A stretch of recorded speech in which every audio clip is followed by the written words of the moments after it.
So I'm very, very glad to welcome you to this panel of our International Forum Wellbeing and Subjectivities. I'm talking in behalf of the organizers of Tübingen, and you see it looks as if I was in front of the Brechtbau. In fact, I'm inside the Brechtbau, and I'm very glad to open this panel, which is an ideal realization of what we envisaged with this project. So it's a panel, Colonial Legacies Throughout the Global South, South-South relations between Africa and Brazil. So it really tries to make the connections between Brazil. There are several participants from Brazil, Beatriz Polivanov, Beatriz Medeiros, Deborah Santos, who will be there in a moment. She has still some connection problems. Roberto Robalinho, who is from UFI, but at the moment institutionally at Tübingen. Then we have Danai Mupotsa from South Africa, the University of Witwatersrand, and Saliou Dione from the Université Cheikh Anta Diop from Senegal. And this panel is also part of the Probral project, Discomforting Territories, which has several panels in this forum. And I'm looking forward to this panel with its exciting subject. I'm glad to welcome you, and I'll hand over to the moderator, Roberto Robalinho. Okay, thank you, Suzanne. I would also like to welcome all of you for this wonderful panel with these extraordinary scholars into what we could call like a South Atlantic panel between Senegal, Brazil, and South Africa. So I won't speak a lot because it's not my function here to speak, just I'll be as silent as I can be, and I'll be the moderator of this panel. So the title is Colonial Legacies Throughout the Global South, and we will start with Saliou Dione from Dakar, Senegal, with his paper called Locating Wellbeing and the Recolonial Matrix of Power in Post-Colonial Africa, Globalism, Epistemic Violence, and Ubuntu Globalism. So with no more, so I'll just pass the word to Saliou Dione. Thank you, Robert, for introducing me to all the panelists and for giving me the floor. I welcome you all to Senegal in a virtual mode.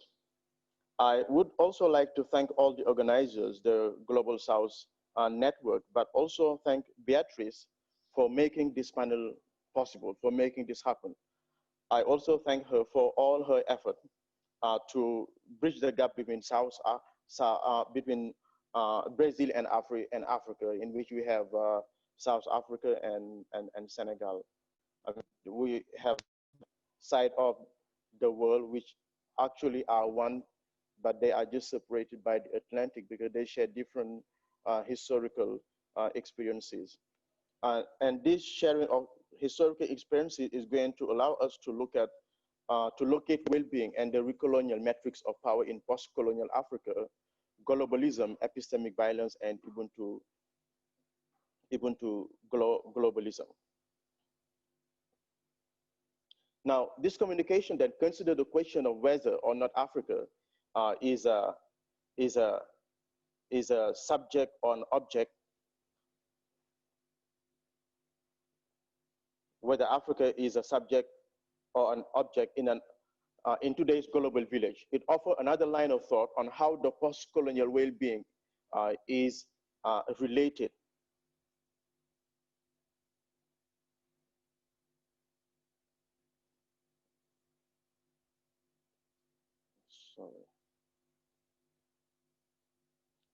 is related to imperialism and epistemic violence.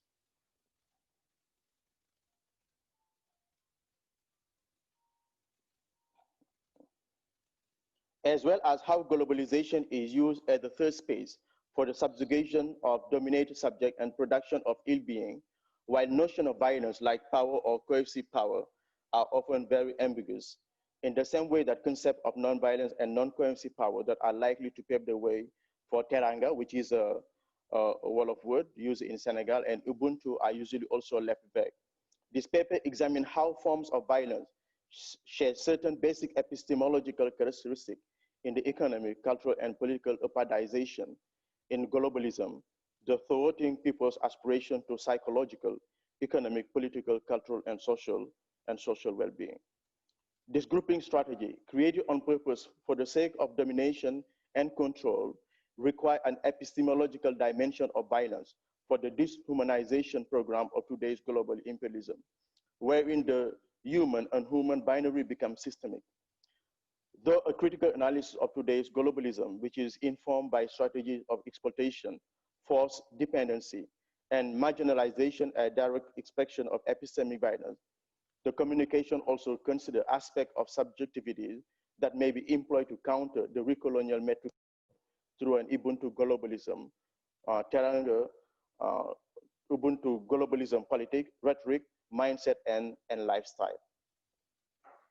If we look at all the historical experiences of hardship, ranging from slavery, colonization, and neo-colonization, neo-exploitation, and to globalization, we realize that all these phenomena have been very profitable to and highly advantageous for the West, I mean Europe and the US, to the detriment of Africa. Europe invaded the African continent along with a new form of education, school, a new religion, colonial Christianity. I use the word colonial Christianity because I really want just to stick the word Christianity because I just want to avoid any frustration that I use the word colonial Christianity. A new economic system and structures based on exploitation of the land and of the natural resource to serve as raw material to a booming European industrial revolution, a disruption of local ways of life, of culture, tradition, identity, social, political structures, thus generating ill-being, posing a threat to its population well-being, and producing continuities and discontinuities in countries of the global South, in particular in the relationship between African and Brazilian population in the context of a global village. Now, the communication integrates the African post-colonial condition with a focus on the thematic of liberation predicament, like the difficult condition in which the former colonized countries live in, like economic, political, cultural, linguistic, psychological, social, and the long-standing crisis of economic dependency or independency, epistemologically, paradigmatic, cultural, economic, with economic apartheid, global market, and political apartheid too, created by colonialism and coloniality that hamper their well-being in the culture of Western modernity. It also casts a look at colonial and post-colonial identities production and identities transformation and social classification with racist distribution of new social identities, racist distribution of labor, form of exploitation of colonial and post-colonial or neocolonialism. With coloniality of and subjectivities, decoloniality, post-coloniality, concern of a liberatory option that raises the colonized, neo-colonized subjectivity, consciousness, mindset, preparing them to engage in larger social, cultural, political, economic, spiritual, educational struggle for well-being. The colonial legacy thematic concerns include universality, but whose universality? This is the question that we are tempted to ask. Difference, nationalism, postmodernism, representation, resistance, ethnicity, feminism, language, education, history, place, space, location, geography, production in the field of knowledge, science, technology, literature, social sciences, anthropology, politics, economic, society, and so on, gender, sex and sexuality, diplomacy. It means that when you take each of these elements you look at it, and then you relate it to the well-being of the former colonized subject, you will always discover notion of ill-being and also notion of well-being, because of the impact that all of these elements have on the former colonized people's mind or space. Now, the first point we're going to look at is the production of African subjectivities or just subjectivities, the colonial matrix. Subjectivities in the former colonized nation, the struggle that occurs when the culture is, one culture is dominated by or deemed inferior to another, because typically it just removes it. It means that now we have the problem that this poses in terms of cultural well-being, in terms of psychological well-being, in terms of political well-being, but also in terms of spiritual well-being. Subjectivity in the global south, only after colonization occurred and the colonized subject have had time to think, rethink, and to write about the oppression and loss of cultural identity, does subjectivity theory come into existence or start being. Now, faced with this situation, how is the colonized people or subject going to respond to the changes generated by colonialism as part of the colonial legacy, like changes in language? What we realize is we have what we call hegemonic language versus indigenous or local languages, culture transmission or acquisition through language learning or acquisition, the language post-colonial dilemma that is generated with the colonial legacy, in which many African scholars find it very difficult to express themselves using their local languages. And then it poses a sort of dilemma, a situation of this is in which they cannot express their view the way they want using their own language because of what colonization has impact in their society. Like education, like the curriculum matters, knowledge production, dissemination, how knowledge is disseminated, the way you think to produce knowledge, the concept that we use when we want to produce knowledge, the paradigm that we use, the epistemology we use to produce episteme, and are we producing episteme for whom? To serve the people of the local communities, to help them get rid of colonial, or to help the colonial hegemony, colonial, neo-colonial agenda, or express subjectivities. With the languages used in our education system, this is just an example.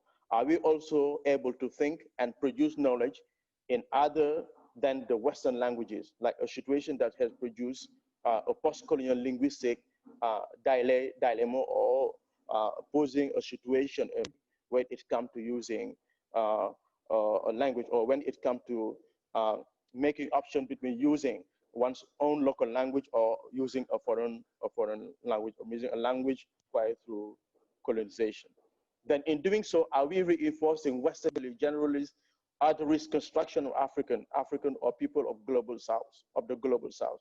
Or are we engaging in a politics of deconstruction and reconstruction that aim at reshaping, rebranding a real image of African people of the global South?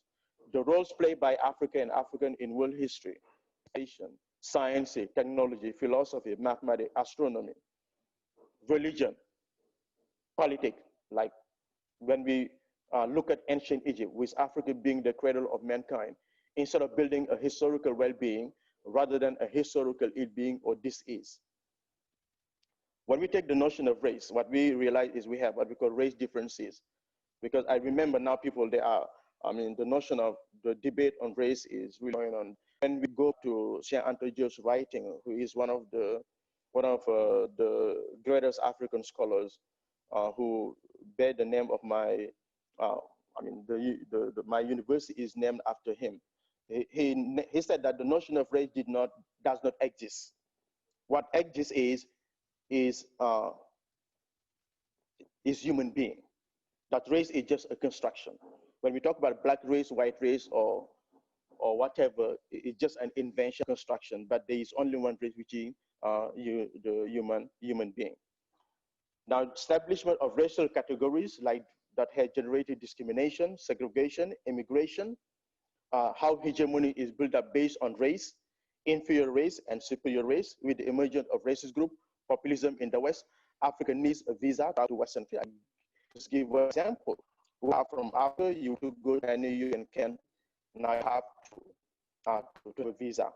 But the European people want to Africa, so European people want to come after they don't need a visa. Some people might be say that we can adopt the reciprocity perspective. The idea is to show that we don't have the same level of applying some policies that we really see at the world level. So it's very complicated to apply what we call the notion of reciprocity, so that there is a creation of hegemony that exists when it comes to immigration. And when you go back to the First World War and the Second World War, many African people were shipped to Europe to fight in the First and in the Second World War. And those people, they were not required to have a visa because Europe really needed those people. But now that those people are no longer needed, there are different forms of restriction that really exist when it's come to immigration. Like when you take the example of economic imperialism, and even in globalization, how how world economy function with capitalism, liberalism, as decoys for epistemic violence. Like we take the World Bank, the World Trade Organization, exploitation of African natural resources, how they are contributing to the exploitation of African natural resources, with also land grabbing, economic dependency theory that is built up to carry on with the exploitation of Africa natural resource, but also with the dependence on Africa, then creating a situation of well-being in the economic field. No African banking. If you go to Europe, you won't find any bank belonging to Africa, or any insurance company, or any uranium company, or any oil company, or any gold company, or any food company, or any gas company, or any mining companies operating in the West. But many Western companies are. So you have a situation of well-being that is being generated because of the way economy operates at the world level. When we take the world organization that exists, like the UN, the World BMBF, International Criminal Court, and take the World Trade Organization, that are expected to be supportive and regulatory organization, unfortunately serve as mass destruction weapon against countries of the global South to serve the interests of an imperialist West. When we take also politics, or political issue like democracy, leadership, governance, African leaders that help in the perpetuation of the neo-colonial agenda, the UN with the biased politics and policies toward African countries, political hegemony, like coup across Africa, especially after the independencies of African countries, put in place the leaders that serve their interests, but not the interests of Africans, to assure their well-being, like how human rights is being conceived, the role of NGOs in Africa, the media, like Western and local media, the West set the world agenda, what is called now the international community. We all know that whenever we talk about the international community, Senegal is not part of it. But when we talk about international community, there is just a grouping of countries that decide or set the world agenda that impacting on people's well-being. Culture, like cultural global perspective or cultural globalization, with the notion of identities, mixture of Western and African identities like hybridity, the notion of homelessness, unhomelessness, double consciousness, that show that people are torn between two cultures, with one deemed dominant versus another one that is deemed dominated culture. And then we come to the notion of hegemonic culture that is generated by colonial legacy. Like when we talk about morals, what is moral? Morals are defined to match the Western perception of what moral are, and are not in the name of modernity. In the name of civilization, like fashion, like human behaviors, relationships, sexuality, sex, construction of new moral norms or moral standards or rule, like moral normalcy construction that is also going to affect people's well-being. Like when we talk about ethic or sex or sexuality, gender roles and relation, Western feminism perception of gender, construction of new ethical norm, standard, rule, like ethical normalcy construction that is also going to impact on well-being. Like when you take the military, you can take the example of the war in Iraq or Afghanistan or Syria, or what is happening in West Africa, not from my country. You take the example of Libya, what happened in Libya, how the war in Mali and the war in Libya are impacting on the well-being, like the economic well-being, political well-being, psychological well-being, religious well-being, or spiritual well-being of people. The Western arms industry has become a developmental mechanism. How war has become a mechanism for development and a domination mechanism for the further exploitation of natural resources of some African country. You won't find any military base in the West, whereas there are a lot of military bases in Africa. The example is AFRICOM, the United States Africa Command, and recently you have what we call the G5 Sahel that gather Mauritania, Burkina Faso, Niger, and Chad, like institutional and coordination framework for development and security policies in the region, like terrorism, how terrorism has been transferred or displaced into Africa, destabilization of emerging and resisting African or global or countries of the global South. When we take education, the same, knowledge production, knowledge monopoly by the West who dictate knowledge production and reproduction, questioning the paradigm, epistemology, episteme, so as to produce knowledge from a post-colonial and African-centered, Afrocentric perspective. Education in Africa, what is being taught to our kids, to our students, what type of knowledge do they acquire in the field of history, geography, medicine, sociology, anthropology, literature, art, philosophy. The question we can be tempted is, I remember when I was in high school, when my teacher was teaching me philosophy, when he comes to the chapter where we had to learn African philosophy, the question he used to ask was, can we talk about African philosophy? As if it should be a question. But when we come to Western philosophy, there is no question because it is something that is obvious. So that people, they grow up with this psychological way of approaching education or approaching culture, so that they know what is from the outside and from what is inside. We take example, the map of Africa. For those who have never been to Africa or those who don't know much about African history, the question is, Africa is a very small continent. So what is the real size of Africa? How Western states use map to downplay the size of the continent, especially Africa. Take the example of history, literature. When did Africa start? Can we talk about African philosophy? We know more about Europe and the US than we know about Africa because of the biased knowledge politics that favor the West over Africa. But with the ongoing decolonization education system, things are changing. Why every world map you are looking at is wrong? Africa, China, and India are distorted despite access to accurate satellite data. The distortion is the result of the Mercator map, which was created in 1596 to help sailors navigate the world. It gives the right shape of a country at the cost of distorting sight in favor of the wealthy land to the north. The biggest thing for cartographers is that it is impossible to portray reality of spherical world on a flat map. The map of Africa that exists today is largely a legacy of 19th century colonialism. This is in Africa, appearing smaller than Greenland, what it is in fact 14 times larger. Africa is bigger than the entire of the US, all of China, India, as well as Japan, and pretty much of Europe as well, all come. But if you look at the map of Africa, the impression is Africa is very small.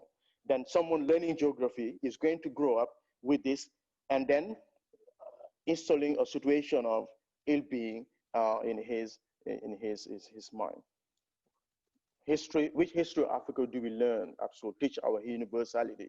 The history of Africa by explorers, colonialists, the armchair scholars who know nothing about Africa. The African subject is torn between history and memory, with the politics of remembering, forgetting, between what to forget and what to remember.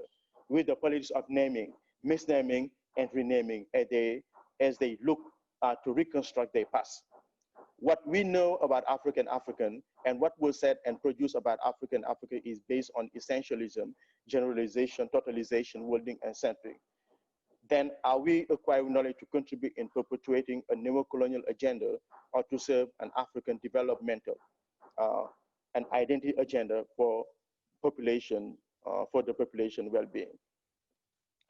Like law, human right, African countries' constitution, law, human right, and freedom are defined from a Western lens without taking into account the realities on the ground, like religion, culture, and other aspects. Like there is what I call eco-terrorism.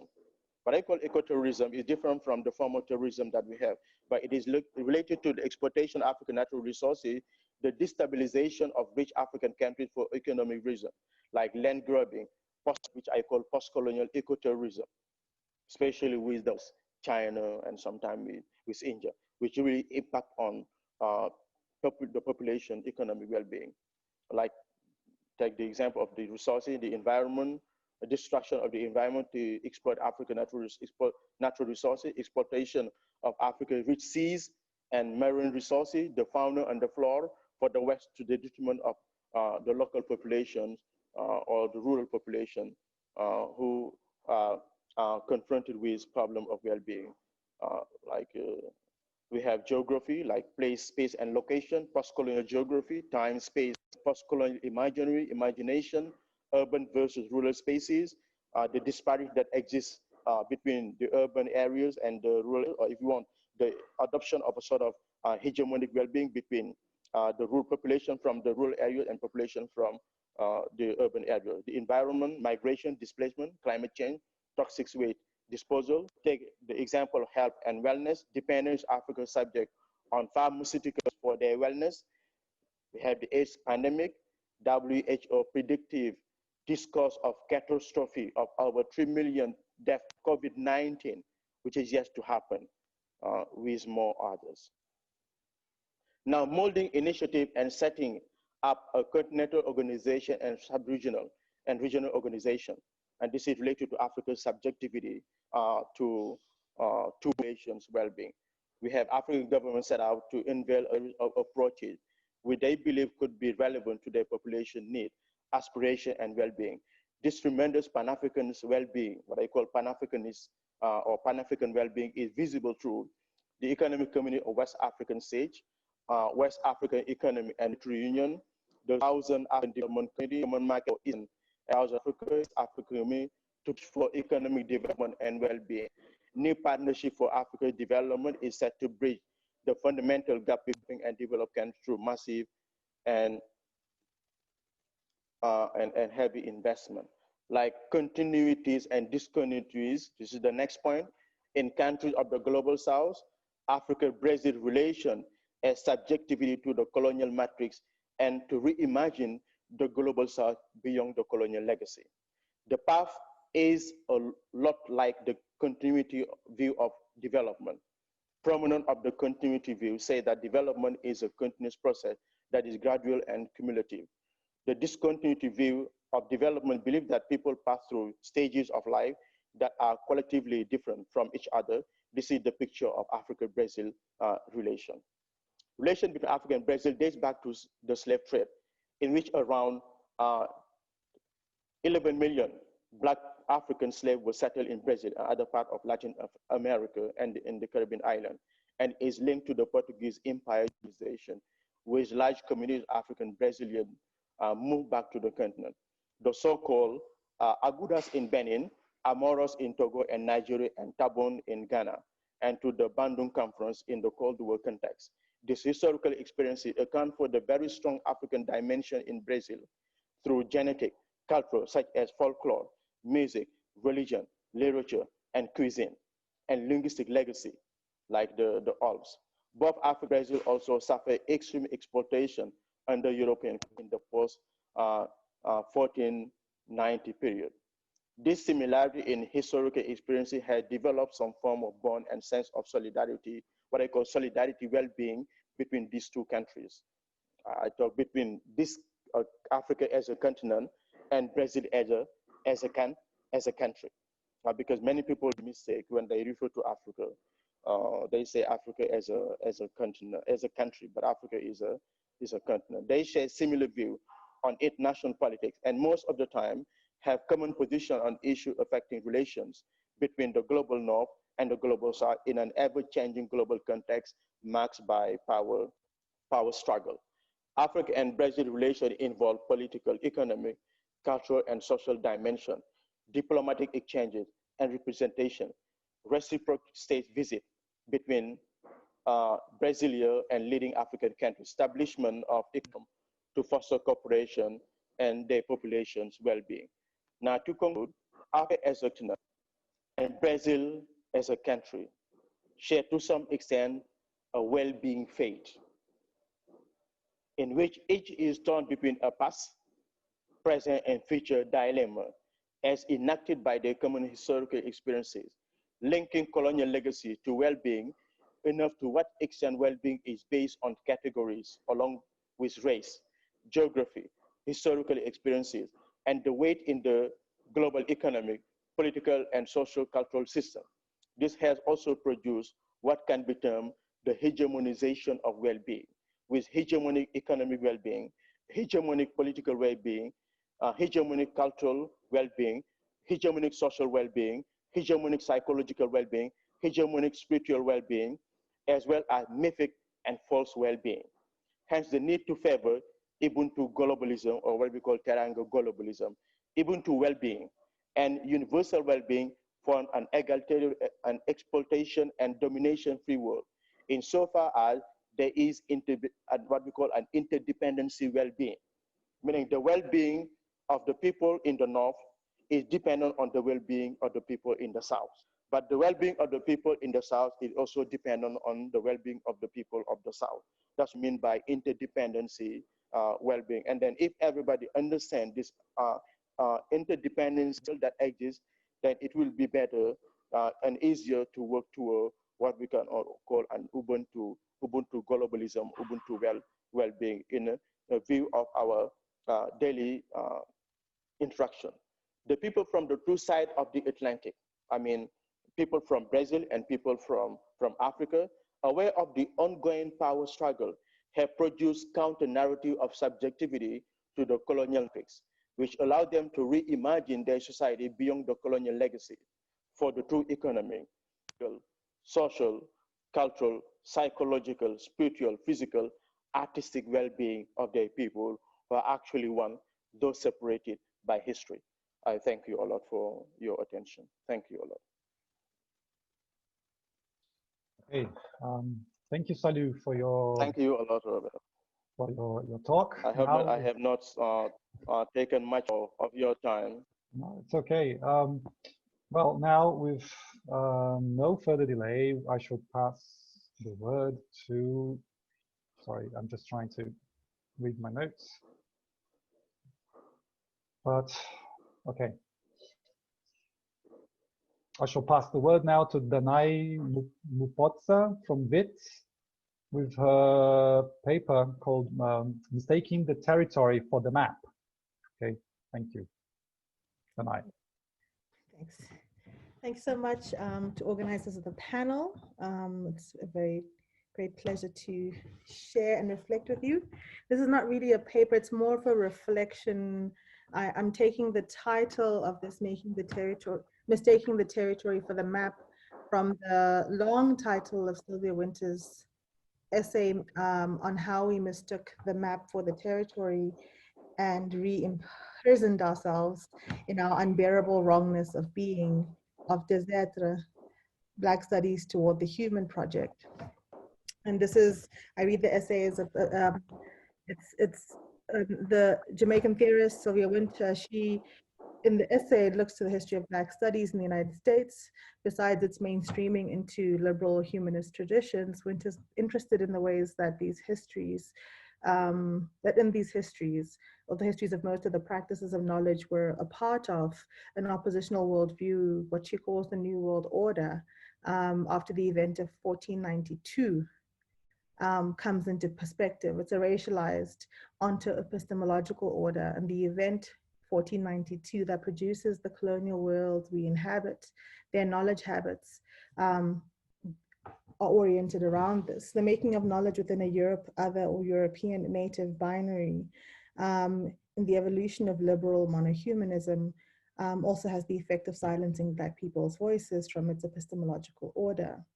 The forgetting of Blackness within the order of knowledge made in this historical event is foundational.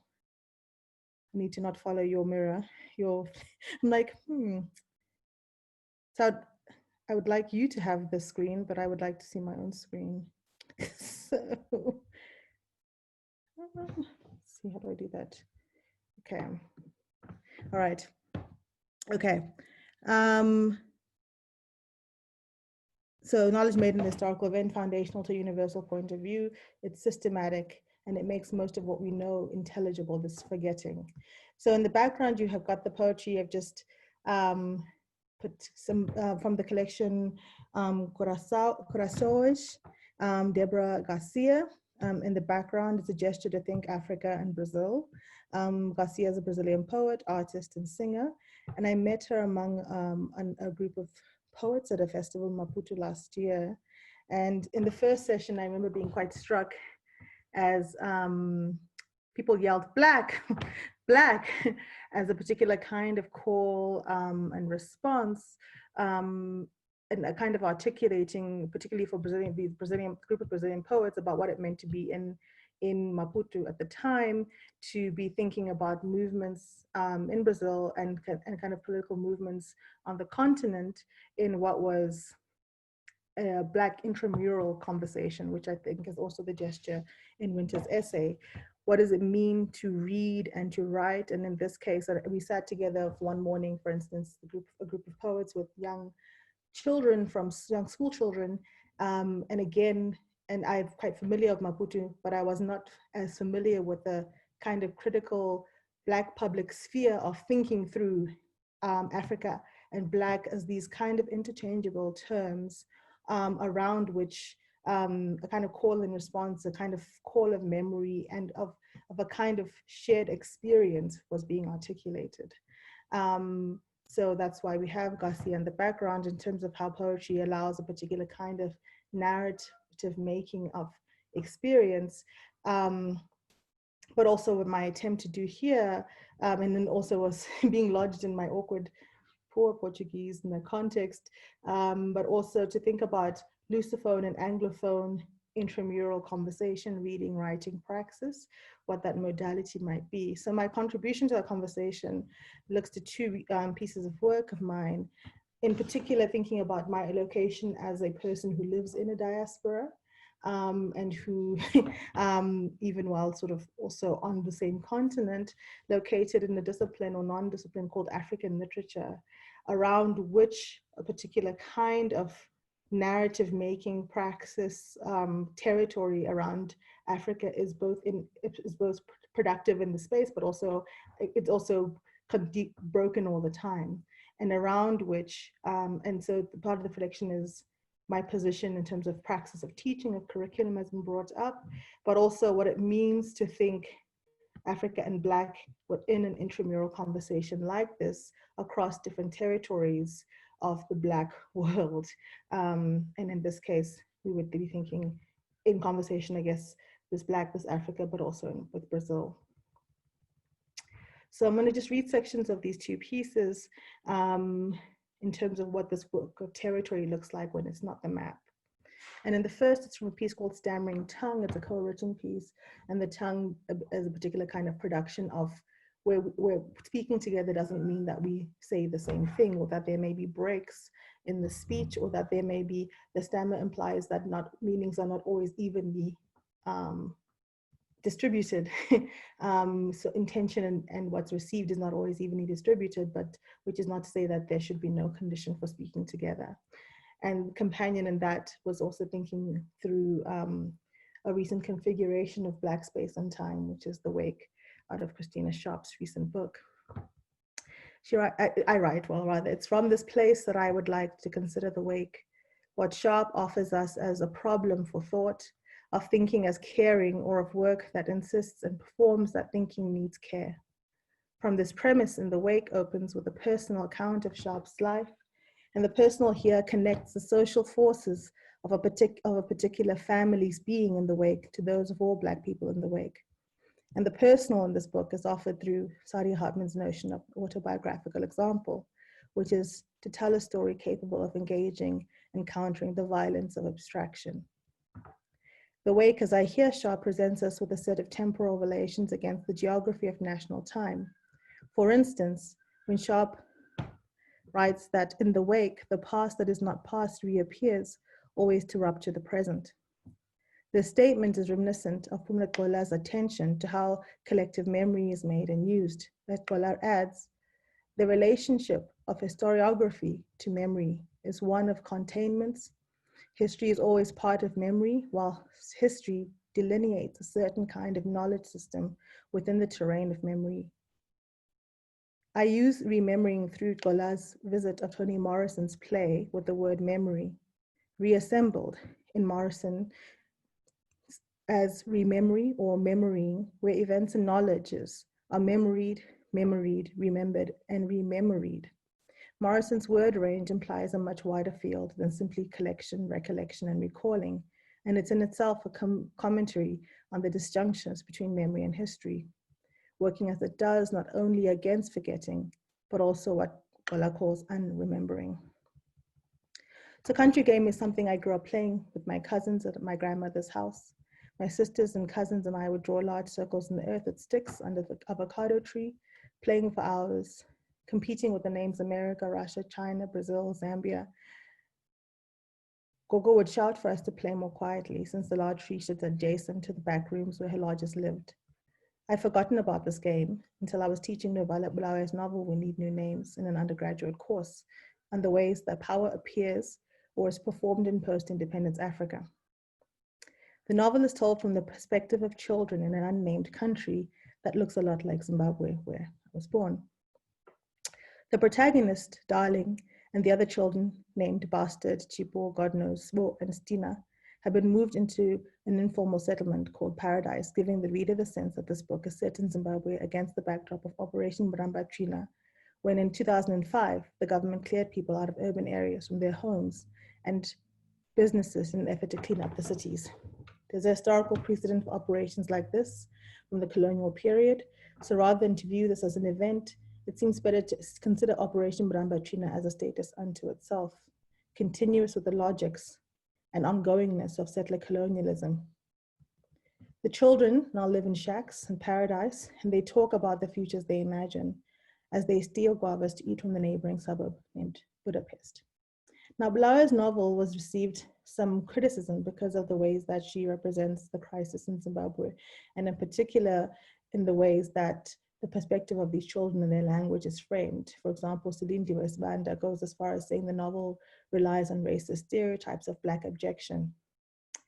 For me, in distinction, the scenes that Sibanda chooses or describes instead are a status unto itself, and it is also precisely in the scenes Sibanda references that the critical sharpness of the children's commentary swallows language against flat illustrations of a racist stereotype. Critics, most of all, note that the novel is characteristic of what has been described as third-generation African literature, with its emphasis on diasporic identity, migration, transnationality, globalization, and a diminished concern with the colonial past.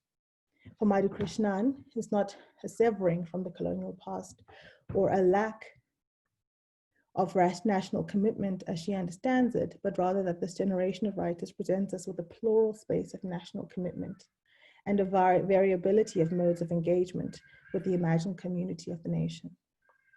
This plural space is already evident in the ways that the children speak. Their language is broken and parched. This plural voice responds to our narratively condemned status in the ways that it potentially wakes us up. For Sharp, to be in the wake, to occupy that grammar, where rather than seeking resolution to Blackness as ongoing and irresolvable objection, one might approach Black being in the wake as a form of consciousness. In Sharp's sense, these plural spaces of the wake, in Sharp's example, are the ship, the hold, the weather, are what enable us to recognize the ways that we are constituted through and by continued vulnerability to overwhelming force though not only to ourselves and to each other by that force. The middle sections of We Need New Names is a very short chapter, a middle passage of sorts between Darling's life in Zimbabwe and her life in the United States, titled How They Left, that begins, look at them leaving in droves, the children of the land, just look at them leaving in droves. Those with nothing are crossing borders. Those with strength are crossing borders. Those with ambitions are crossing borders. Those with hopes are crossing borders. Those with loss are crossing borders. Those in pain are crossing borders. Moving, running, emigrating, going, deserting, walking, quitting, flying, fleeing to all over, to countries near and far, to countries unheard of, to countries whose names they cannot pronounce. They are leaving in droves. This middle passage has been also the heart of some of Bulawayo's keenest critics, as it makes the central event of the novel, the border between Darling's life in Zimbabwe and her life in the United States, as a question of form. The centrality of this event has been meant that the novel's been understood to fit the description of the extroverted novels, though it's speaking for people elsewhere and not those on the continent. One of the interesting aspects of form in the middle passage of Bulawayo's novel is that, unlike the dialogue between the children or the accounts of experience we hear in Darling's narrative voice, How They Left is written in the third person and the language is not broken. The second half of the novel takes a more autobiographical tone from Darling's perspective. Here her tongue is parched, her tenacity subdued, yet more generally the broken tongue seems a feature of the middle passage. I'm thinking about the middle passage through the lens of the interesting narrative life of Olaudah Equiano or Gustavus Vasa, the African written by himself, when in his account of the middle passage on the ship, the loss of mother tongue is continuous with his subjection into chattel, a disorienting loss of self, but also a practice of tongues that shapes the form of the slave narrative or autobiography.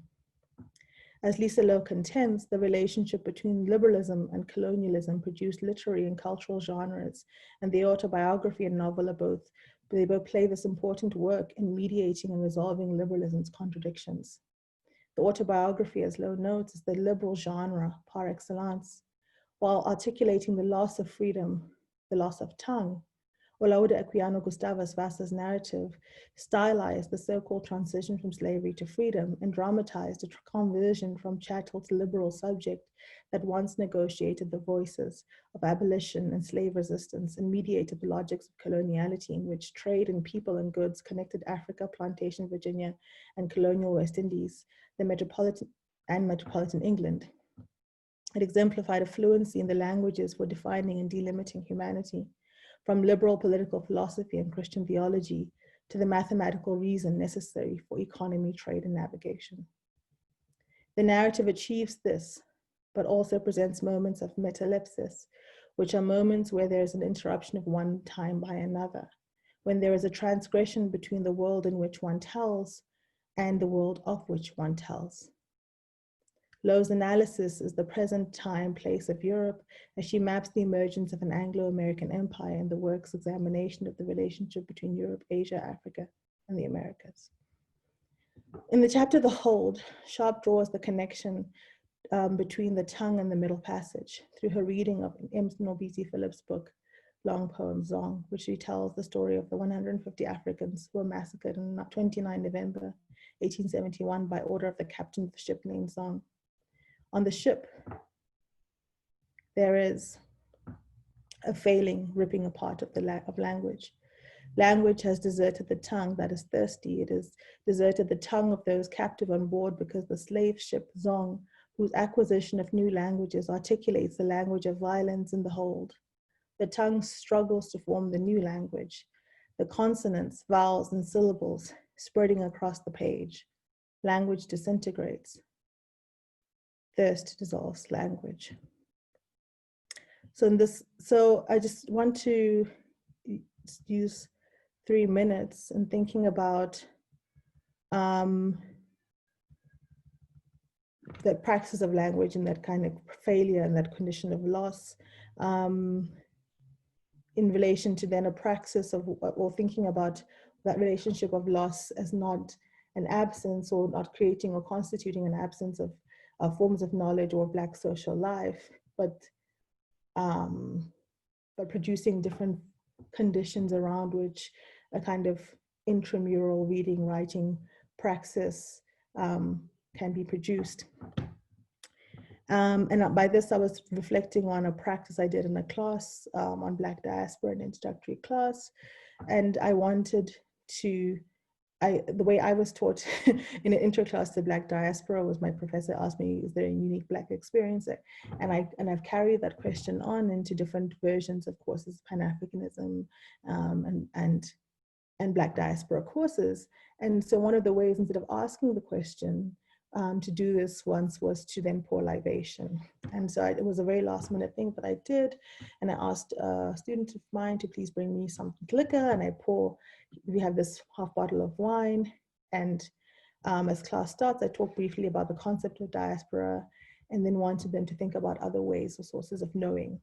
So I take a sip from the wine, I pour some to the ground, and then, which is something I know as tupatla, and I pass along the wine to those who are willing to take a sip in the class.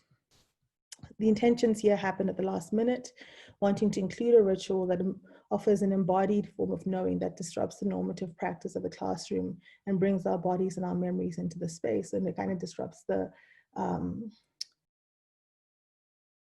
assumed secularism of the class. To pour libation is something that makes me take time in defamiliarizing this inherent secularity of the university space, brings the erotic and the sacred in the room. Pouring libation is a form of remembering, of loving, of mourning, and connecting to the loss of something that cannot always be named or articulated. Sometimes the only memory we have of a ritual like this is literally from watching a music video. So we may not have had it in our own families. But for others, it has to do with memories that are embedded within family histories of things you know, but actually don't know that they're things that you are knowing or doing in their practice. It's something that I think is similar to like knowing a tune or a dance, what Bibi Bakari Yusuf describes when she talks about learning to dance the butterfly, which I also ask people if they know how to do the butterfly, and the generation gap shows up. For her, it provokes a set of important questions about memory and the body. And she writes, knowledge is not first of all mental event of cognition, but the effect of pre-existing set of cultural parameters into which the body is inserted and with which it is in dialogue. Knowledge is first of all of the body, or rather the body in relation, not context. The body acquires knowledge of itself through mimetic engagement with its culture.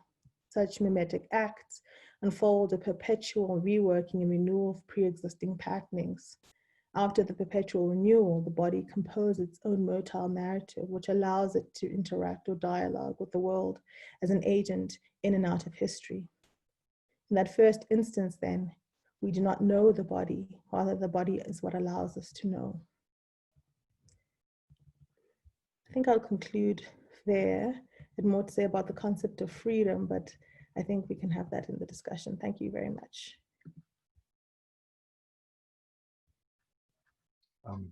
Thank you, Danai, for your very poetic intervention.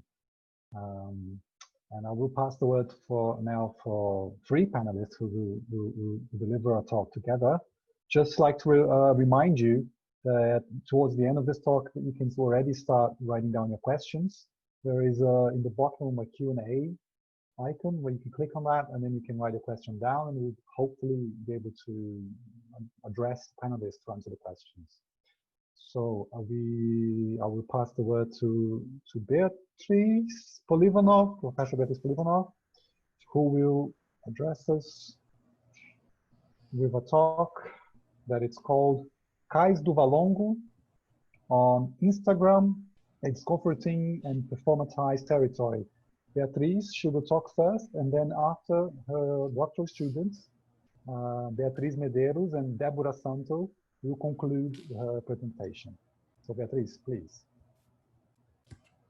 Thank you very much, Roberto. It's a pleasure to be here. And I thank very much Professors Danai and Saliou for being here with us. And it's going to be hard to speak after them, but we are going to do our best. And just a small correction. So this paper that we are going to present is our work collectively. So it's as well as it's mine, it's also Deborah's and Bia's. So the three of us are working together on this presentation. So we have been working together on this. So I'm going to share my screen with you. I hope you can see. Can you just confirm if you can see my screen? Okay, great, thank you. So yes, so the three of us are going to present this work in progress, which we have called Cais do Vão Longo on Instagram, discomforting and performatized territory. And the idea is exactly to think about these connections between Africa, the African continent, and Brazil as a country in this global environment that we have, which is also permeated by social media. So we begin this presentation with this quote from a post that was made on Instagram, and in which this young Black woman here on the left, she posts this picture on Instagram, and she posts also this subtitles to her pictures. So, oh, sorry, just 1 second. So she says, in 1996, during a renovation in their house, a family found buried bodies some feet under their floor. This would become a great evidence of a historical fact, the cemetery of slaves from Africa that died in slave ships or afterwards on their forced way to Rio de Janeiro, Brazil. So this is her post, and she posted that while she was at an institute for the memory and research of the so-called new Black people. In Portuguese, it's Novos Pretos, which were the slaves that came from the continent, the continent of Africa to Brazil, so from different countries in Africa. And so, so this is true. So what she posted was exactly the description, a very good description of what this place is. So the Cais do Vão Longo, or the Vão Longo Wharf, if we can try to translate that to English, is located in the downtown area of the city of Rio de Janeiro, Brazil. And it was used for the transactions of African slaves during the 19th century. There is an estimate that around 1 million slaves arrived at the wharf during this century. And this site entered the World Heritage List by UNESCO in 2017. So here is just for people who are not from Brazil, who are not from our country, to have an idea. This is the map of, is part of the map of Rio de Janeiro, and this is where the Vão Longo Wharf is located. So as you can see, it's kind of in our downtown area. We have the port of Rio de Janeiro right here, and below we have the most famous neighborhoods in Brazil, such as Copacabana, Ipanema. Here are very rich regions of the city, and this is where the Cais do Vão Longo is located. And if we zoom out a little bit more, we can see that this is where the Cais is located, and this is the African continent. So we can see the Atlantic Ocean that connects us, and this path that these people had to undergo when they were forced to go to Brazil to reach the Cais do Vão Longo Wharf. So this place, it can be called also a complex, because at that time, in the colonial times in Brazil, it was composed of at least 4 different areas. It was a slave market. So here we have a picture that was posted. We have a picture that was posted on a newspaper in London in 1824, where we have an image of that slave market as it was. It is a picture, of course. So where people were sold. We had Lazarito, which was a place of quarantine for sick slaves. We had Casa de Engorda, which is a house in order for people to get weight. So before they were sold, they need to have a kind of a minimum weight. And we had a cemetery. So the number of people who died here was enormous. And before being the Vão Longo complex, it was a land to native tribes here in Brazil from different tribes. And we have to remember that Brazil was the country that most trafficked slaves from Africa in the whole world. And it was also the last country to abolish slavery in the American continent in 1888. And as Professor Muniz Sodré teaches us, we still have this slavery memory very much present in our society until nowadays. So it was just the official abolishment of slavery, but we still have very much a lot of traces of this period here. So then what we have been thinking about is how we can think about the Cais do Valongo Wharf as a discomforting territory, as Fernando Rezende proposes the term, right? So it's an idea of the territoriality that is in many ways previously veiled by the games of power, and which certain images help to produce, not help to, but they really produce and evoke this territoriality, this discomforting territory. And it's also characterized by very asymmetric negotiations and conflicts in geographies of the South. So this is what we have, it's part of the theoretical background that we have in mind to think about the Valongo Wharf. And what we want to focus here is that we think that through social media, when people start posting about the wharf on social media, this territory, this discomforting territory, gains new layers of visibility and also of meanings, which this presentation aims to address. So here we are also in a very strict dialogue with Trindade when he says that on and offline environments compose a complex and intrinsically connected reality. So they shouldn't be seen as dichotomies, so very different worlds. They are very much connected. So they're intrinsically connected, the online and the offline world. So here we can see some of the posts that we have about the Cais do Valongo, the Valongo Wharf. For example, we have on the left Oficina de Jongo, which is a kind of dance that was brought by African slaves to Brazil. And we have posts from local residents to tourists. We have posts from individuals to organizations. So the Oficina de Jongo, for example, was a post from Casa da Tia Seata, which is a space for culture dedicated to Black history in Brazil. We have this place being resignified in multiple appropriations by the articulations between not only the people and the territory, but also the social network, these social technical networks. Here, for example, on the right, we have a professor teaching about this place, and they are all using, as you can see the hashtags here, they are all using a set of hashtags, and we are focusing on one of them, which is Cais do Valongo. So we're gonna explain a little bit more about that. And what we can observe from these posts is the centrality of the body. So whether the body is in movement, whether it's dancing, singing, praying, teaching, etc., or if it's somewhat static, like when people are taking a selfie or posing for a picture, as we can see here, these bodies are very much, they're central to these images. So here, for example, on the left, on this part here, we can see a picture of people gathering for a ceremony to Iemanjá, which is a deity of the seas, according to Afro-Brazilian culture. We have here capoeira, which was a kind of fight, and nowadays it can be understood also as a kind of dance, also using, of course, the hashtag Cais do Valongo. On the right side, we have a tourist that went to that place and posted this selfie on that place, and he was not from Brazil. He posts in Spanish.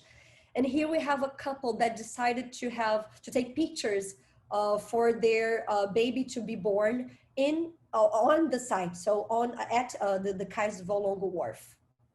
So again, we're having a very close dialogue with Fernando Rezende when he poses the question, how can images contribute to making the complexity inscribed in such territories visible? And from that, we have our own questions, which are, what happens when these images circulate on, and sometimes they're even produced for Instagram?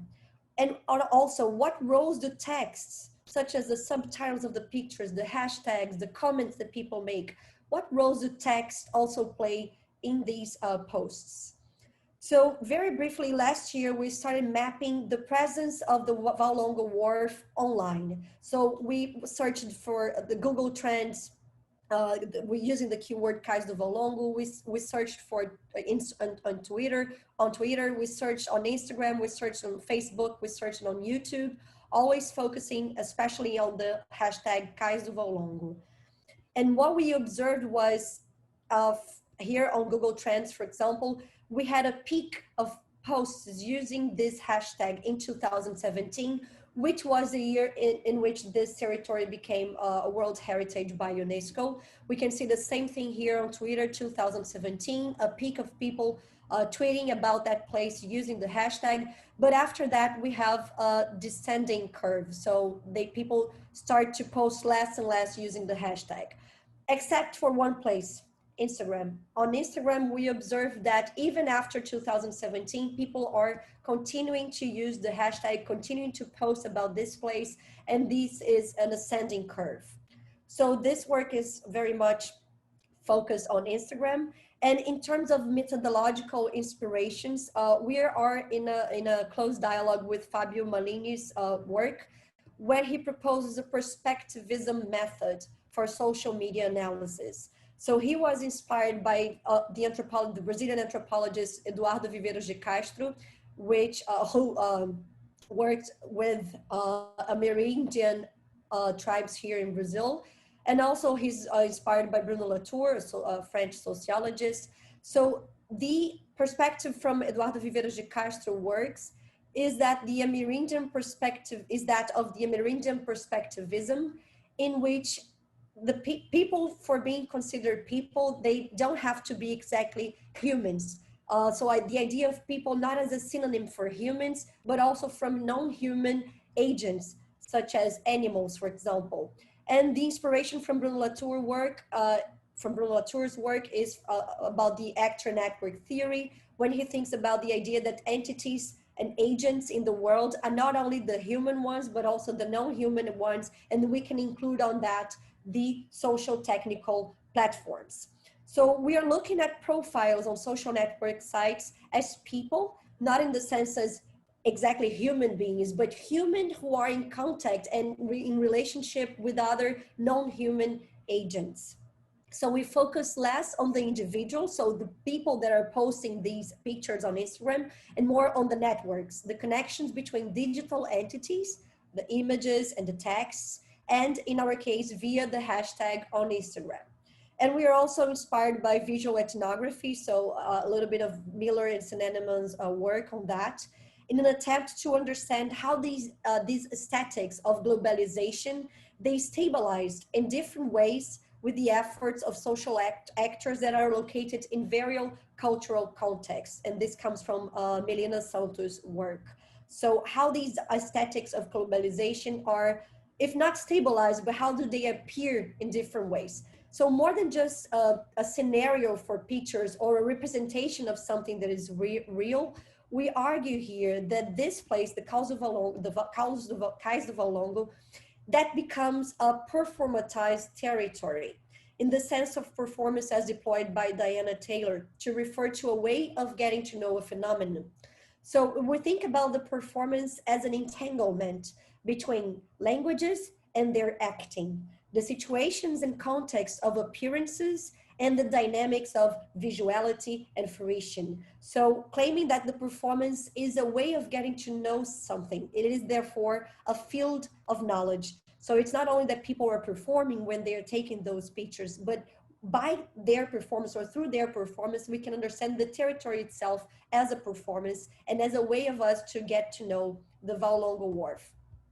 So by observing around 100 posts on Instagram in which the hashtag Cais do Valongo was used, looking at the textual and imagetic entities that conform these languages of social networks, this performatized territory of the Valongo Wharf teach us about at least 4 axes of things that we're trying to think about: memory, history, and remembering, Black awareness, artistic, cultural, and religious production, and also as tourism as a form of financial and symbolic tool, because the place became a touristic site also. But we don't want to romanticize these visions, so it's very important to acknowledge the tensions that being a touristic site, for example, bring to the wharf. So some people just go there, take pictures and go away. And so what kind of memory do we have when it's considered just a touristic site? We have the mediation of this territory via a global north technology. So Instagram is a company owned by Facebook, who both of these things are owned by Mark Zuckerberg. It is a company that is situated in the Silicon Valley. So this is also a very complex relationship. And also the fact that these contents are in the hands of the company. So these memories are created via these platforms, and they one day may be lost if their owner decides so. So just some final remarks from my part of the presentation. We're trying to argue here that these online narratives produce the territory. So we can see complex relations between the past and the present of the region and its people. And we can think about the projections of not only another future for Black people, but also another view of the past itself through an idea of re-existence, so rethinking the existence. And of course, there is a play of words here with the idea of resistance. So I would just like to end my part with this picture on the left. And the person who posted this said, this picture is about what does not fit in 500 years. It's another history of African people. And it was a class they were going to have on that site. And the picture on the left that we had already seen, the subtitles were, it would be unfair to reduce this place only to pain. There is a history of resistance, a history of union, and the message that every present one day will turn into past. And the person says, repeat it with me. Every present one day will turn into past. So then I would like to give the floor to Deborah so that she can talk a little bit of our future discussions, and then afterwards, Beatriz Medeiros. Yeah, thank you, Bia, for the introduction. And from this background Bia has just described, my colleague Beatriz Medeiros and I, we started looking more deeply at some specific problems we observed on the field, and which are somehow related specifically to our own researches as PhD candidates at UFI, and that's what I'm talking about a little bit here in my presentation. So in my particular case, it caught my attention the fact that within this complex phenomena of the Valongo Wharf Online, there is a very specific, we observed a very specific production of meaning related to a kind of enactment of a diasporic ethos around the Little Africa hashtag, Pequena Africa. So from this point of departure, and of course, as Bia mentioned, considering that social network platforms are not only spaces where the culture is produced, but also the territory is produced, we outlined some theoretical concerns that I'm going to comment and describe very briefly to you right now. The first one is the idea of social network platforms as agents and not merely passive environments in the production of a diasporic ethos, which is connected to an Afro-Brazilian imaginary. And considering this imaginary exists in this online environment, we also want to understand in which ways this Afro-Brazilian diaspora is constructed through narrative practices on Instagram, particularly, and assuming from the perspective of Stuart Hall, particularly, that diasporic experiences, they carry the promise of a redemptive return. So from this assumption, we want to understand how this transnational self, who is shaped via mythical narratives from the past and anchored on these foundational myths, they are constructed in these online environments. So from there, we would like to think a little bit about how can a rooted and never displaced subject, a subject who has at least physically never experienced a dislocation experience, a dislocation process, we would like to think how can this subject recognize him or herself within as a part of a diasporic community, and which are the ways of constructing this online, how these subjects are constructing this in the online environments particularly, which are the specificities this enacts for us.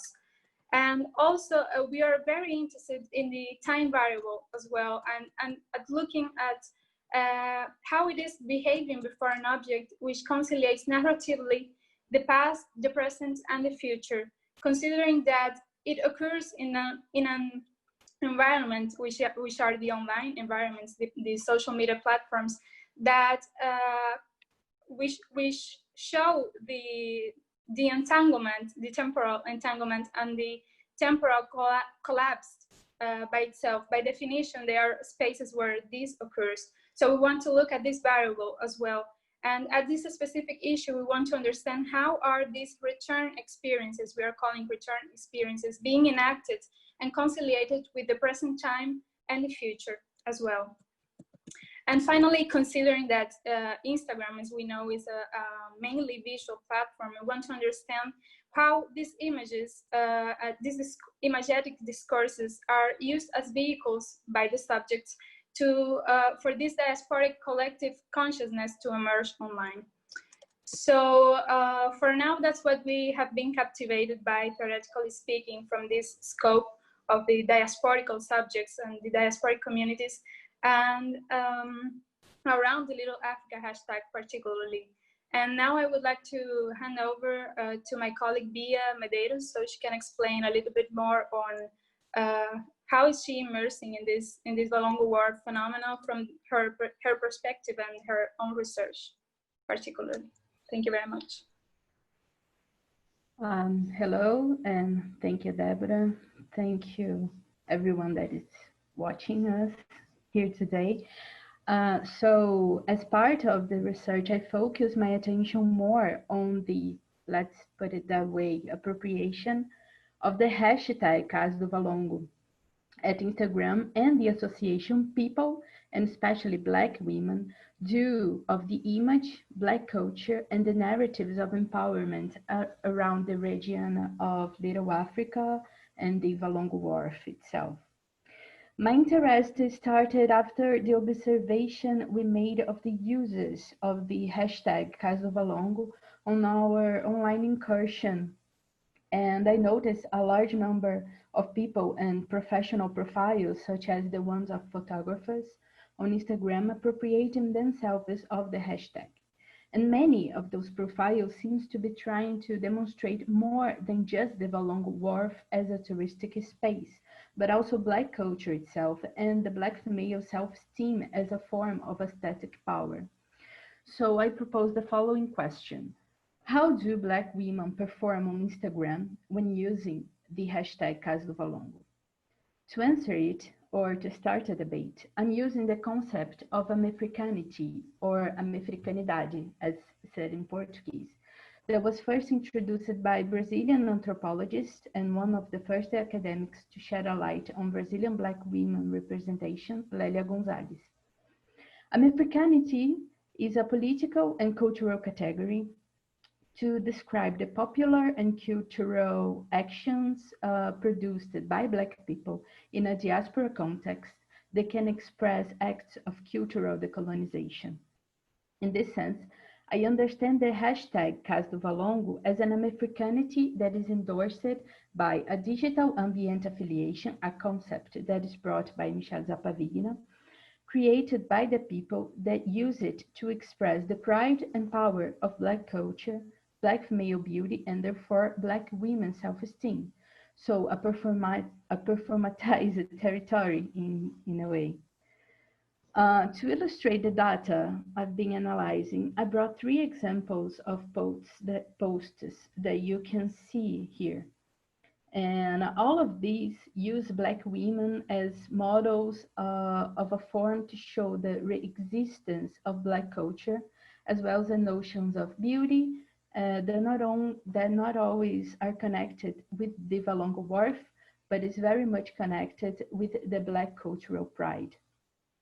The first is a picture of Mercedes Batista's statue that is located in Little Africa region near the Pedra do Sal. Mercedes was the first Black ballerina of the Municipal Theater in Rio de Janeiro. She brought to the stage movements and choreographies alluding to Black culture and especially candomblé.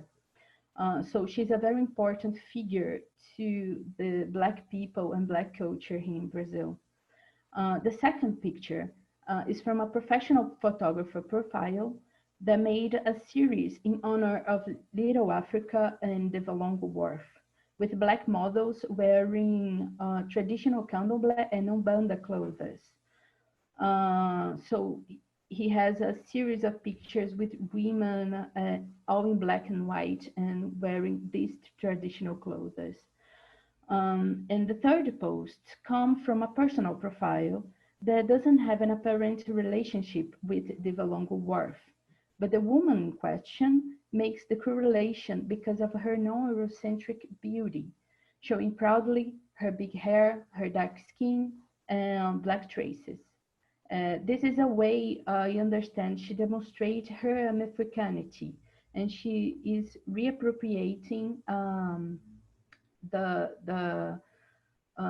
and she, let's put it that way, she's trying to reappropriate the meanings of her ancestral memory that is built also because of the Valongo Wharf through the uses of hashtags. So in a way is trying to surpass the violence that the place can be understood for. And that's it, I guess. Thank you everyone for watching us. Let's head to the debate. Obrigada, thank you. Well, thank you all for your wonderful talks. We're now open for questions and debate. So if you have questions, just type them in and we will pass them to the panelists. I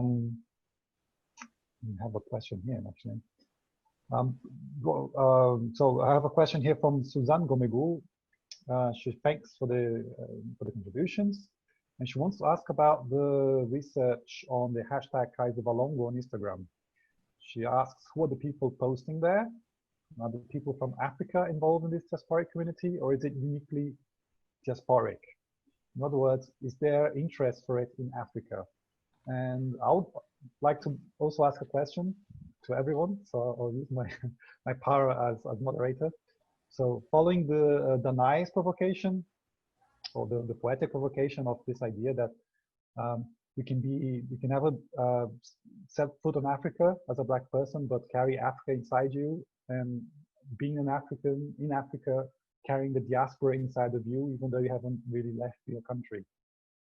So my provocation is, how is this idea of this feeling of being Black or this connection to Africa that can be at the same time just diasporic without movement, and also or like returning to Africa without never really returning, or having Africa inside your view. So this idea of movement and stillness, right?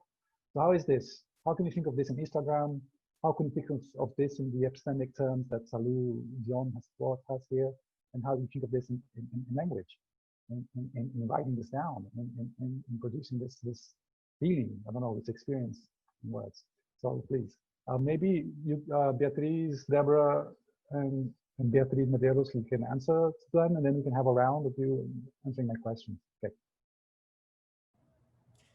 Thank you, Suzanne, and thank you, Roberto, for the questions. I'm going to start, but if Beatriz Medeiros or Deborah wants to add something, please, or say something, please do so. I'm going to try to start with Suzanne's question. So who are the people posting there? That's one thing that we just spoke about very, very briefly. So we have different kinds of people using the hashtag. So we have from individuals that were, for example, that are people that live there, like local residents, they live nearby, or they own a business there. This is very much common as well. We have tourists that just go by in the region from different parts of Brazil and outside of Brazil as well. We do have institutions. So, for example, the cultural spaces, we have the memory places, for example, in institutions like the Instituto dos Pretos Novos. We have also different kinds of groups of people that gather historical tours on site. So they are professionals, they are tourist guides, and they also post using the hashtag. So these are some of the kinds of people who post using the hashtag. And people from Africa involved in the, so it's very much a diasporic community, yes. I would say it's more diasporic than anything else. And is there an interest for it in Africa? I believe so. I believe there is, of course.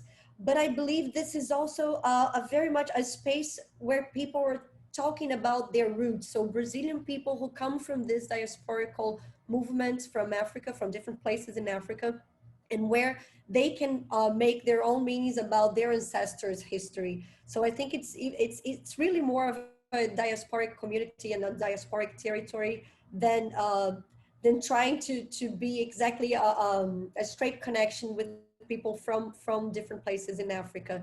And then regarding what Roberto asked about, so this idea of Africa being inside them, even though many of these people have never been to Africa. So I think this is a matter of exactly bringing the ancestors within. So they are also, in a way, they are also African. So, but even though they have never been there. So I think that's the idea that is conveyed there. So we have never set foot there, but we are that. We come from these roots. It is in our blood, it is in our skin, it is in our food, it is in our religion, it is in our vision of the world. So it's everywhere in our bodies. So it's inscribed within their own bodies. So I don't think it's a matter of being being able to travel or not, I think it's within their bodies. And this is, at least I really can only say from my perspective, it's a very limited one, I must say. And I don't know if Beatriz Medeiros or Deborah want to add something to that. Yeah, I'm going to speak very briefly I'm going to comment on the question of Roberto, which I found very interesting. And he was saying that he was asking, how can we experience diaspora epistemologically speaking? And this is very interesting, because I think, in fact, I don't know if my colleagues here agree, but I think, in fact, we can experience diaspora. We can talk about a diasporic experience from a rooted position, from the position of a subject who has never been physically displaced. And I personally, I think of this, for example, this perspective of Stuart Hall, which he brings to us, that diaspora carries this, the promise of a redemptive return. I think personally that this redemptive return, if you're looking at a subject who has never been displaced, we can find it manifested, this redemptive return occurring through narratives, particularly. Subjects who are rooted and never been displaced, they can somehow manifest this redemptive return to a homeland which is imagined also for them. I'm thinking about, for example, dictatorships, experiences of exile or self-exile within the same land. And I think that narratives help those subjects to feel and to deal with this diasporic feeling they have in their own homelands. I mean, summarizing, I think, yes, epistemologically speaking, we can think about diasporic experience which from a rooted position. I don't know if you want to comment on this, but I think, yes, we can.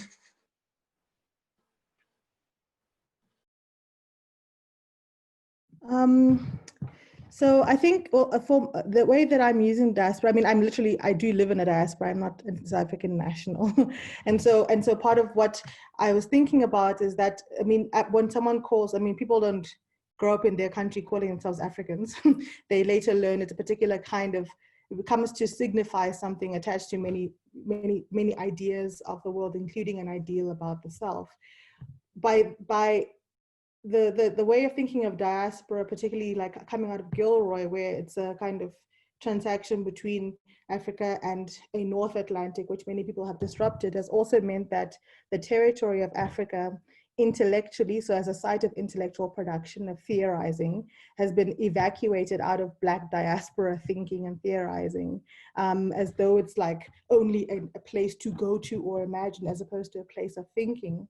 But also then that diaspora then gets attached to particular kinds of histories when it's put, and yet there are African diasporas, multiple, that are, you know, whether they're on the continent themselves or in different parts of the world. So my use of diaspora there is intentionally disruptive in the sense that I'm thinking in terms of temporal lines of like African national historical time and the ways that those histories are told as though they are enduring and forever, as well as the kind of inventions of all these other nations, global north and south, and along all of those national or all those transnational territories, the ways that across the board, ways of thinking or seeing the world that are rooted in the experience of those who have a relation to Africa are not central to how we perceive of a universal way to see the world. So it's always particular or specific. So there's a particular way I'm using diaspora there to signal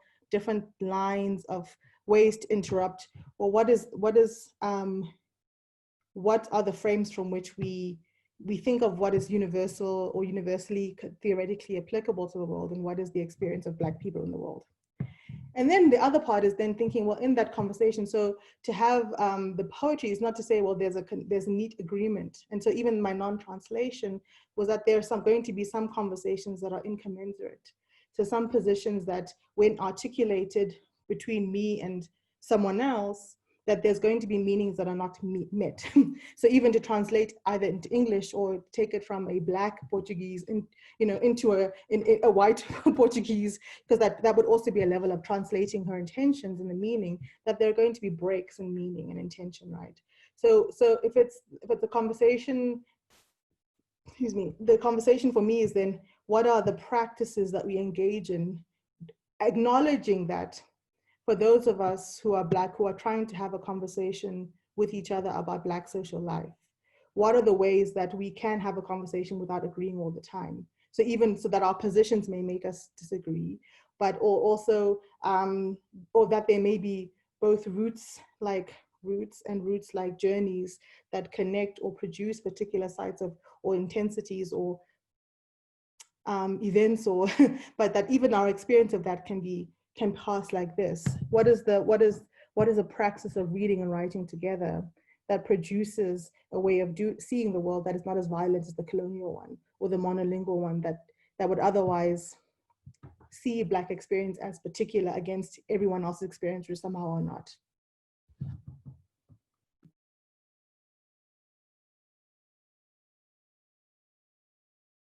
Okay. Saliou, do you want to comment on this?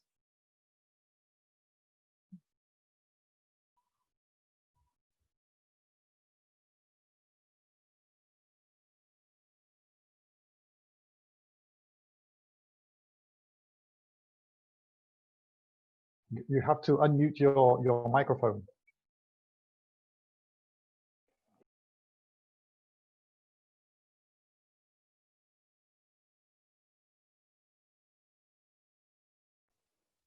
I mean, listening to Beatrice's presentation, I'm really amazed. It is really amazing.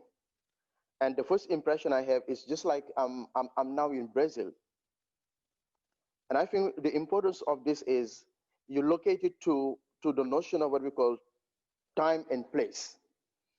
The return is not only physical. The return can be psychological. It can also be spiritual. So those people, in trying to adopt or to draw a connection between Brazil and Africa, or going back to the past, it seems to me it's just like assuming the connection, but also assuming this part of African that is in them. So they can come, they go to Africa without having to move.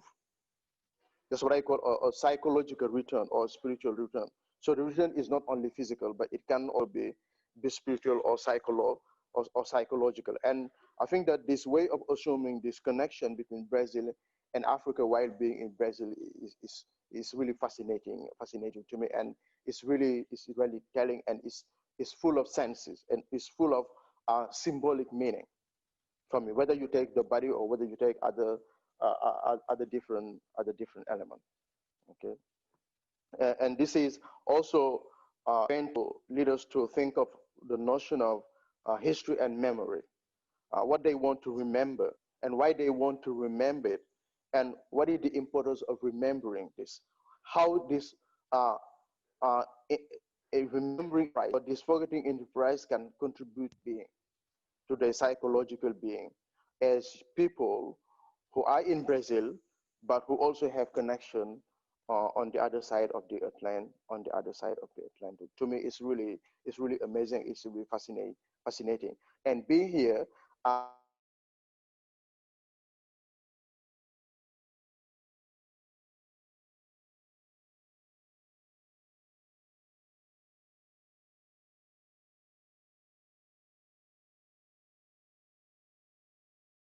of African universities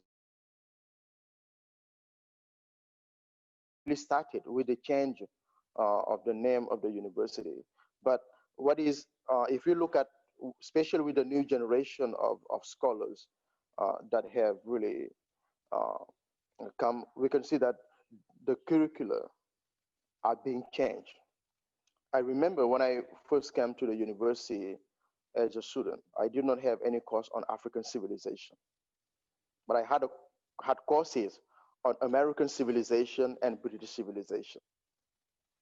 You see, which is abnormal in an African university. It doesn't mean that in other departments there were no courses on African civilization, but as someone from the English department, I mean, I did not take any course on African civilization. But when I was hired and I found other colleagues at the department, we decided to set up a lab, what is called a laboratory, African and Post-Colonial Studies Laboratory. And that's how we started having courses on African civilization, so that the students that we train, they know what happened in Africa before colonization, so that we don't have to connect Africa's history or the teaching of Africa with colonization. But people, they have to know that before colonization, something happened.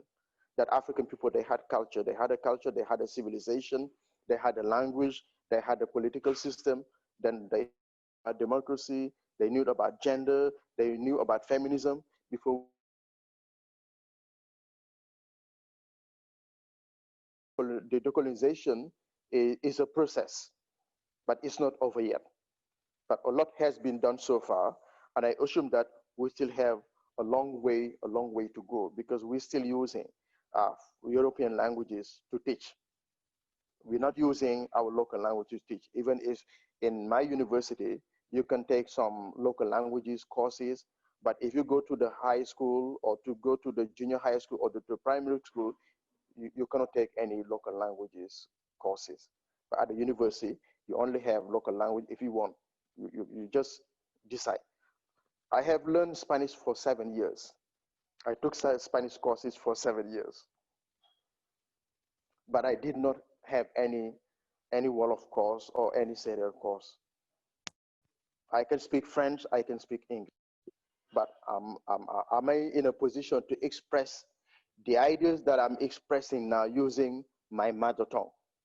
I'm going to say no, which is abnormal, which put me in a feeling of dis-ease that is going to contribute to my well-being as a scholar. And I think the decolonization of the curriculum is a process, a never-ending process. Okay, and I think that we're on the right track, and I think that with the new generation of scholars, we fulfill or complete it. That's really what I wanted to. Okay, I'm going to put together two questions I think are related. One is by Nelly. She asks how to not romanticize this belonging to Africa, how to think about this belonging and not romanticize this. And there's a question by Fernando Rezende. He asks about the complexity of inventing futures for these territories, Brazilian and African, without disregarding, it has to do with the Nelly question, without disregarding the cruelties of the past, from epistemic violences to having to imagine a never seen territory and the living everyday experience we see happening in Cais do Valongo. What are some tools that we really need to reconnect the Atlantic? So it's open. So maybe we can follow the order of the talk, or okay.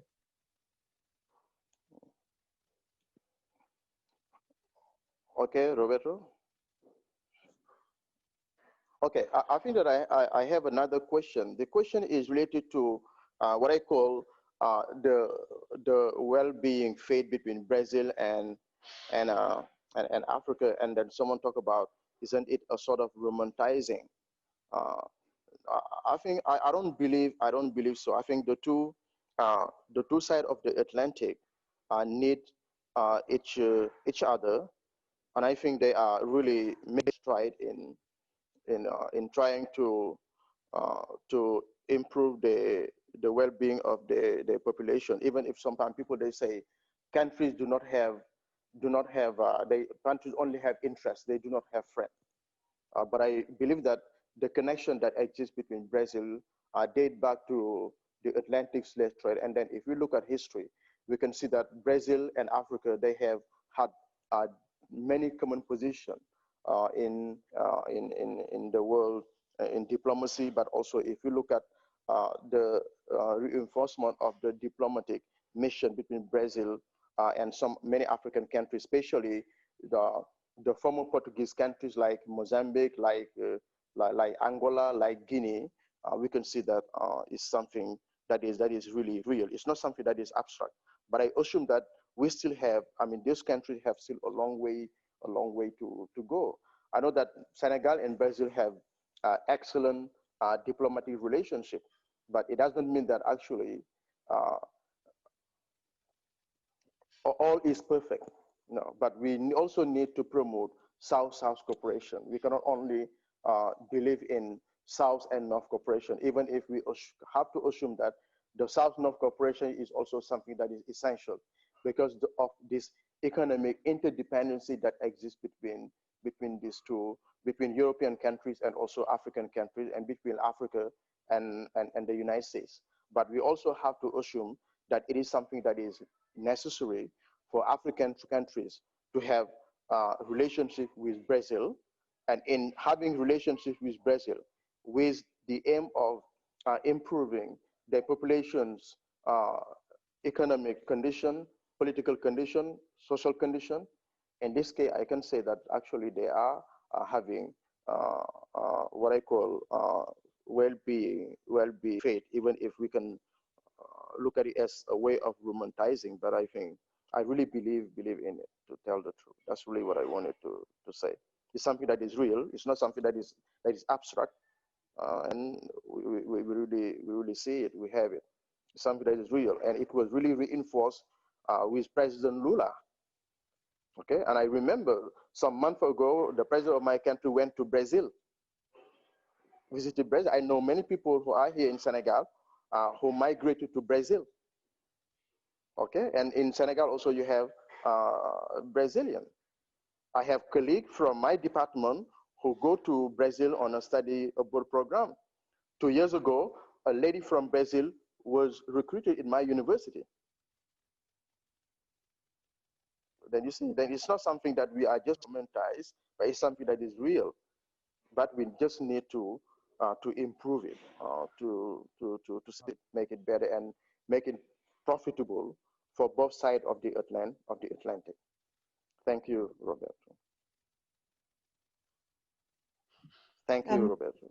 Okay, Danai, you can. Yeah, the lighting in my study has become very romantic, so I apologize. So for me, I think one of the things we inherit from area studies, unfortunately, is a particular kind of, I think it's important to think about the context we're speaking about meaningfully, but I think this inheritance of nation states as territories that from that basis we can do comparison gives us or bleeds us into some bad habits. So there's again so despite the 20th century history of nation states as we imagine them now, which is quite small in terms of long histories, then the kinds of comparisons that we look for, able to attempt, the kind of political economies that we emphasize may not catch different ways of knowing the world, or other ways of knowing the world. So for me, one of the things in terms of one of the ways to approach this question of territory might be to unpick some of the knowledge habits in different disciplines that we have, that because also there's also the assumption that then we can know everything, that there's some things we're just never going to know. And we're not used to saying we don't know, because we're supposed to say we know everything, because we built the habits of knowing everything, and that's how we conquer the world. So from a non-conquest way of thinking about knowledge, there may be things we cannot know, even if we cover the context in the contextual ground. I think that there are ways that thinking about the relations across the Atlantic, but also other, I mean, if we think about the flows between continents, is not simply this way and then an imaginary return this way, but that there are, you know, and I use the example of Equiano, who've traveled across all the oceans as both property of someone and then like later a person, and is able to articulate across those linguistic, historical, trading economies across different oceans, a world that builds a particular form of humanism, which we know and breathe and speak now.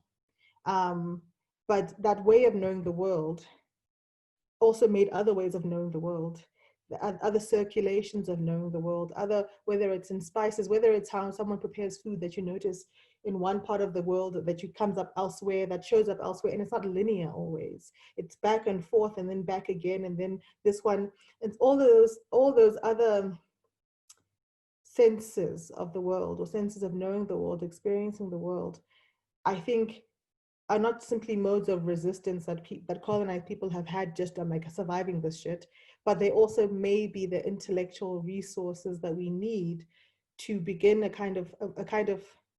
drive for freedom that's not like the really shitty version that we've accepted. We've accepted really, really boring versions of like justice, or, you know, and very, you know, political formations that do or say or nothing about justice. All these poor concessions of living that we accept and that we take as normative, I think could be turned over themselves.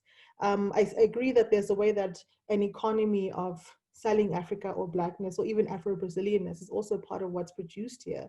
Because everything, I mean, you're talking about the site of memory, but it becomes, it's not just the Instagram as a medium that makes it something that we eat. I mean, that there's also ways that circulating a particular set of ideals, even like I'm a good person because I went, you know, and then we get to perform our goodness without any accountability for what the economies we live on do or look like. I think all of that very difficult way of engaging and speaking with one another, that refusal of forms of amnesia, but it's not just a refusal of amnesia, it's a taking up of intuitions that we don't use regularly to overthrow a way of thinking that I think is very unimaginative, will require a lot more from us than a wholeness. There's no human wholeness that I think we can get from the tools we have at the moment. Yeah, I would like to comment a bit on what Danai said, or complement, and maybe speak with some of the questions that were made in the question section. Basically, to understand Black awareness here in Brazil, at least, we have to understand what is the meaning of forced diaspora. This is not a new concept, and the diasporic movement of Brazilian people, let's put it that way, Brazilian Black people, of acknowledging their culture as something that matters is not new. When we go to the interior of Minas Gerais, for example, we always see a church that was supposed to be frequented by white people, and another church, Purish church, the building that was to be supposed to be frequented by Black people. So these people are taken from their countries, are brought to another country. They are denied the language. They are denied their culture, their religion. And what do the Black people do when they are facing with this fact, when they are facing with this type of aggression? They resist. They resist. So they reappropriate symbols, they reappropriate entities, they reappropriate to survive the colonial logic. So in a way, every type of imposition is a type of violence. but the response to it, even if it's a violent response to it, is very important to acknowledge. And I believe that this proximity between Brazil and Africa as a continent relays on that, the idea that we can resist types of oppressions that are different but so similar in many ways also. That's why we have these discussions, and that's why we have until today these types of responses of people that are appropriating symbols and appropriating significance to structures that seem to be violent, but can also be some type of resistance to this colonial oppression. And I think that's it. I know that we're almost running out of time, but I would just like to add that I think the challenges are so many. We have so many challenges. One of them is to escape from this logic of being inserted in a place of either focusing on the violence, on pain and everything that happened, that was and still happens, that is absolutely it's terrible. I don't have even words for that. But at the same time, not go to a place of romanticizing the things that we see. So I think that one of the challenges is going in between these two visions of what we have been observing.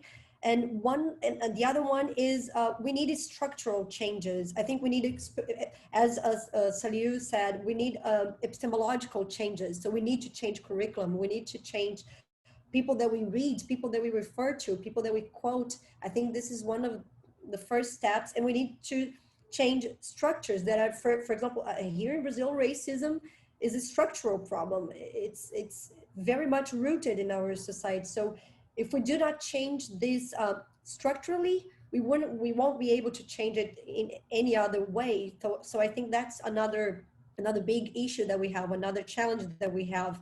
And in some sorts of way, we are still very much under these colonial epistemologies and these colonial ways of seeing even what is knowledge, what knowledge is. So lots of things that we learn from different cultures here, from Amerindian cultures, from Black African slaves that came here, and all the other sorts of cultures. We tend to not take that into account when we go, for example, to schools or universities. So that's, I think, there's a matter of representation of epistemology and also of changing structures. I think that would be, these are like three main challenges that I'd say we have.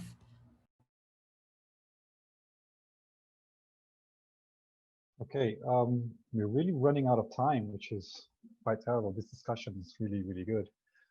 So it's already 6, so we're gonna probably to end here. I'll just say one little thing, because I think this thing came up in 2 or 3 questions from different people about this idea of romanticizing Africa. I think to me, it's like quite impossible for a Black Brazilian to romanticize Africa. And actually, if you think about Brazil, it's a country that has romanticized an idea of social democracy, at the same time making visible the African and indigenous genocide in Brazil. It's a very sophisticated way that power operates in Brazil. So when people go to Cais do Valongo and claim to be Africa, or claim their African heritage and culture, that's quite incredible, because they are actually claiming a territory, and they're saying it's good they're Black, but we're Africans, and they're saying Brazil is Africa. And just like statistics, which is really important here, in the 19th century, 80% of the population of Brazil was made of Black enslaved Africans.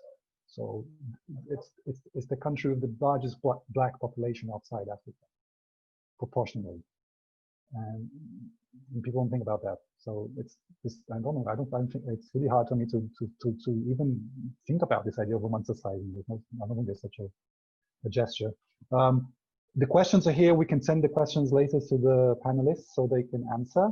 And I think we should end with this beautiful idea that came here, which I think has to do with the whole idea of this South Atlantic panel, the idea of roots and root operating together, some kind of history, some kind of horizon as well, and some kind of change.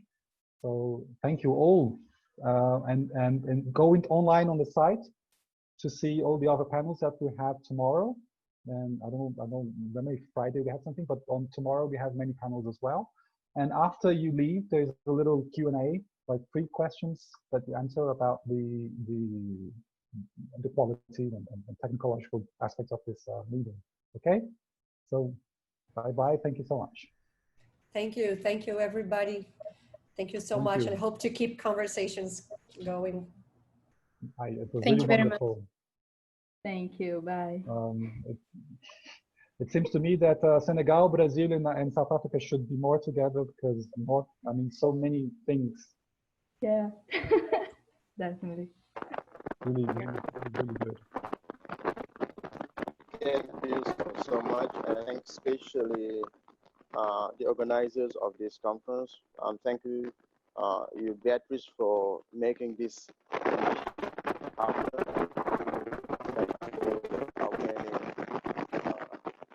Contribution, and thank also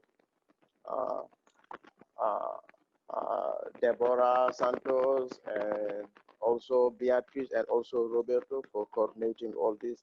Thank you a lot, and I hope that the conversation is going to continue. Thanks, everybody. Thank you. Bye. Thank you.